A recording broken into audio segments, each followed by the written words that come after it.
জিরে ধনে আদা বাটা পেঁয়াজ বাটা রসুন বাটা সব দিয়ে এবারে মাংসটা কষতে দিয়েছি। বানাবো আজকে চিকেন পোলাও। দেখেছই তো আগে গরম মশলা আর তেজপাতা ফোড়ন দিয়ে এটা বসিয়েছিলাম, আর দই দিয়ে ম্যারিনেট করা ছিল চিকেনটা।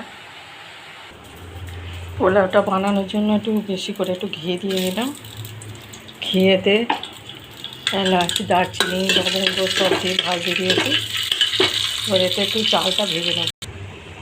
এই চালটা ভেজে নিয়ে এর মধ্যে এই কষা মাংসটা খানিকটা দিয়ে দিয়েছি, একটু জল দিয়ে বসিয়েছি। ফুটে উঠলেই হয়ে যাবে।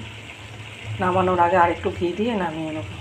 হয়ে এসেছে আমার পোলাও, চিকেন পোলাও। এর মধ্যে বেরেস্তাটা একটু দিয়ে দিয়েছি, একটু ঘি দিয়েছি, অল্প একটু নুন কম হয়েছিলো একটু নুনটা দিয়ে দিলাম, আর লঙ্কা চিড়ে দিয়ে দিয়েছি।